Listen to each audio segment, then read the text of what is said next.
You're listening to the Inside the Mix podcast with your host, Mark Matthews.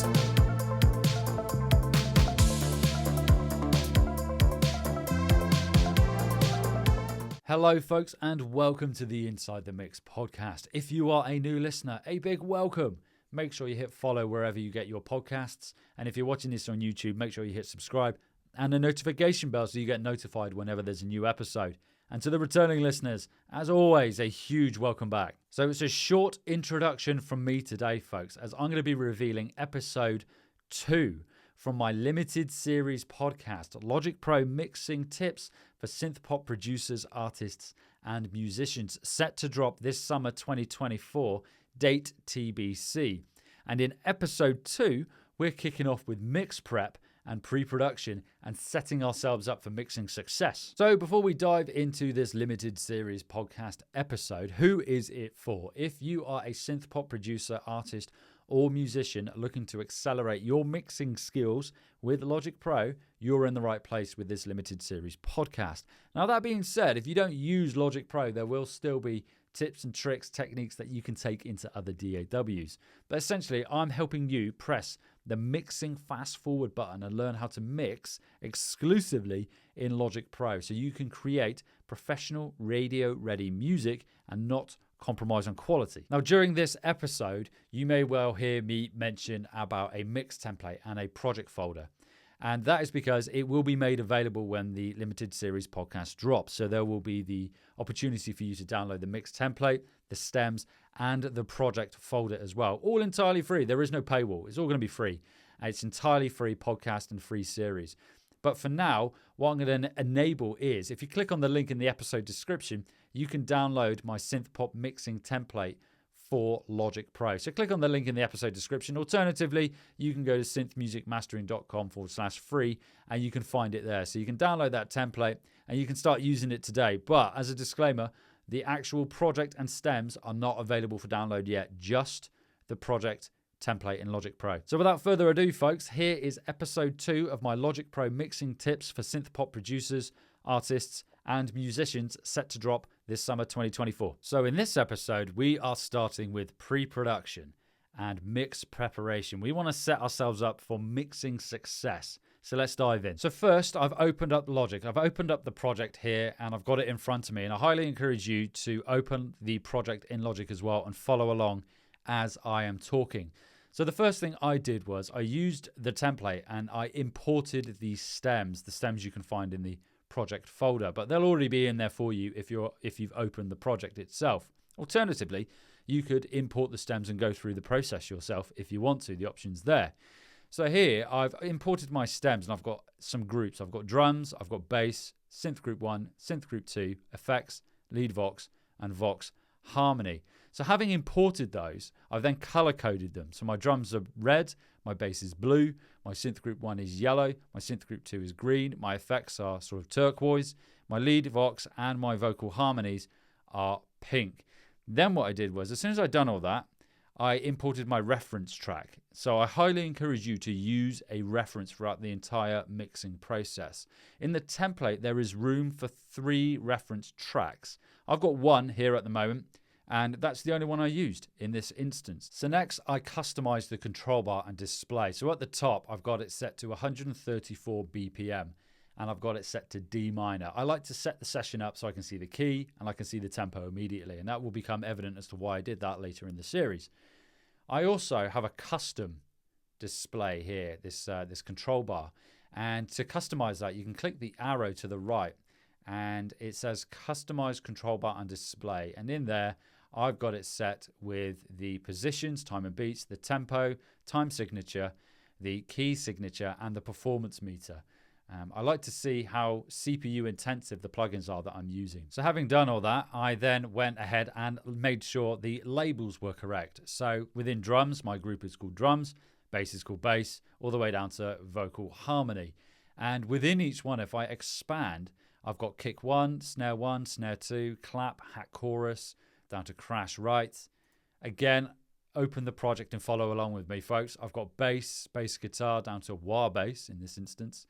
And then I'm not going to open them all, but you can go through these at your own leisure.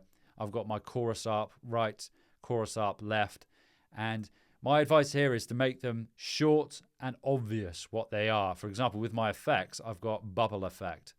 If I just move this out, I can't remember what they all are. I've got reverse CD effect, and I've got noise pan. So make it obvious, make it easy for yourself, right? Label them something obvious. That's why I've got these big uppercase drums bass to make it nice and easy when I'm mixing. So next, at the top of the edit window, I expanded sort of the transport area. Forgive me, I cannot remember what it's actually called. But anyway, I wanted to see the marker track, basically.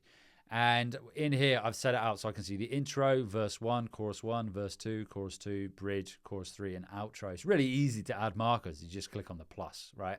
And you can create a marker. And then you can hover over the sort of the edge of the marker itself, and you can drag them and make them bigger, make them smaller, whatever you need to do. So having done that, I'm now just going to quickly check the auxiliary sends and make sure everything is as it should be there. So this is a template, so it should already be fine, to be fair. And in here, I've got my reverbs, my delays, my time-based processing sends. I've got my parallel compression sends. I've got my mix bus. I've got my drum dirt channel. I've got my vocal double. And they've already got the plugins on there. That is the beauty of using this template. You can just drag your stems into there. Easy as that. And then on the stereo out, I've got my metering also. And you'll see that my labels, or rather my sends, have labels, sorry. And you can change those. I like to do this because that way I can quickly see, okay, well, where's this send going? Rather than think, oh, it says bus 24. Where's bus 24 going? It's a lot easier if you've got them already labeled. So this is a template. You may want to change these labels. And if you do, you can go to Mix, IO Labels, and then you can scroll down. And then you just click on the label you want to change, double click, and then give it a new name. Easy as that, right? To label those. And I highly encourage you to do that because it's so much easier. Imagine you've got, I don't know, a vocal and you've got 3 or 4 sends on that vocal going to bus 24, bus 3, bus 5. Where are they going? As soon as your project gets quite big, that might get a bit might get a bit hard to manage. And that's why I like to label my sends. So next I would put on a decent pair of headphones, a really nice set of cans, folks. And then I would listen to each stem all the way through and just check for any unwanted noise and eliminate that using the marquee tool or the scissor tool or something along those lines. And also check fades at the end and the beginning of regions and also the transition between regions as well. I'm not going to go through that now because I'm going to assume that's already done because this is about mixing. We're not going through the actual editing process. So the editing has been done here, so we can kick on with mixing. But that's what I would do once I've done all my sort of admin bits surrounding the import and labeling. I would then look at the actual stems themselves and make sure they're clean and tidy. So now what I'm going to do is I'm going to get rid of any unwanted tracks. So you'll notice there's a green H at the top here in this edit window and show hide hidden tracks. So you can press H on the keyboard, right? But what I'm going to do is I'm just going to hide the other 2 reference tracks because I don't need those. And this is where as well, using the template, if you don't want to delete tracks, you could just hide those that you don't want, any tracks that you're not using. Because you may want them at a later date. I don't know. You may import some stems thereafter. So I'm going to now turn that off. And there we go. Just to get a bit more screen real estate and get rid of any tracks that I don't need. I'm going to use that hide feature. Next is probably one of the most important parts of the mixing process, I think, in terms of like administration, right? Is you go up to File and we're going to go to Project Alternatives. And I would edit this alternative and I would call it Import, which is what I've done here. Every time I do something within the mix, I'm going to create a new alternative, a drum mix, a drum edit, bass mix, a synth edit, a lead vox tune, something along those lines, just so I've got versions I can go back to in case something goes wrong and I'm thinking I need to go back. I need to take a step back in time. So I highly encourage you to use those throughout the mixing process, and we will do it throughout this limited series podcast. You'll see that I use this alternative feature a lot. So this here is really the foundation. This I'm going to go to File, Project Alternatives, and Import. So if you're following along, you will see that in this project, we've got one alternative at the moment called Import. And that is basically our foundation of where we're going to start with this project and mixing. So this next part is the final part before we move to actual mixing. And this is kind of like a belt and braces approach to version control. So in the Finder window on my Mac here, I've found the project and it's labeled Mark Matthews Let You Go Stems. And I've also got the BPM 134 and the key as well, which I highly encourage you to do that when it comes to labeling your projects, because it makes it so much easier. I know immediately what the song is, I know the BPM, and I know the key. So if I'm going to be sharing this with someone, I don't have to open the project if I forget what the BPM or the key is. It makes it so much easier. And it did when I was creating these stems for this actual series. And all I would do is I would hold the Option key and then just drag.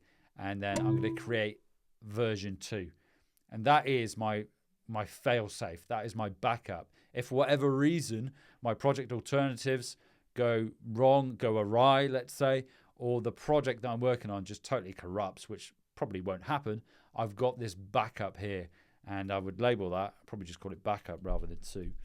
And let's do that. So I'm going to put that there, call that dash backup.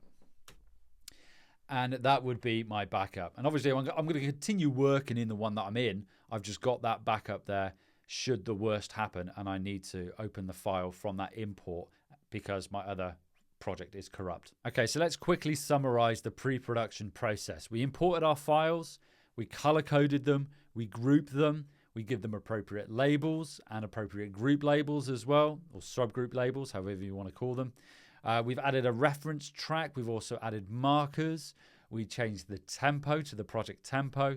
We also added the key as well, and we customized the display at the top. We checked the auxiliary sends to make sure they're all okay, and we've got all the time-based processing and all the dynamic-based processing auxiliary sends that we want, and that our plugins are there also. And then on our stereo output, we've got our metering plugins. Okay, we looked at version control, so we went to File, Project Alternatives, and we looked at version control as well. And then we're going to check for unwanted noises and anomalies within our files and eliminate those, and make sure we top and tail with fades as well. We're going to hide any unwanted tracks, and then finally we're going to create a copy of the project in the Finder window as a final version control failsafe. So in that recap there, I mentioned groups and subgroups, and I kind of dismissed saying whatever you want to call them, and that was wrong of me to do that because there is a difference between the two. So if we look at groups, I'm not using groups here per se, but if you were to group tracks together, then what happens is when you move one fader, it then moves them all, and you retain that balance that you have between those tracks. And you also retain the discrete outputs going to the stereo output for each one of those tracks. In this instance, in this project, I'm using subgroups. So you will see, if you're looking at the video here, but I'll describe to you, the output for each track of this drum subgroup is routed to this summing stack. And then from the summing stack, it then goes to the mix bus. So there's no discrete stereo output for each individual track within the subgroup. The tracks go to this summing stack. There's some processing, and then it goes to the mix bus.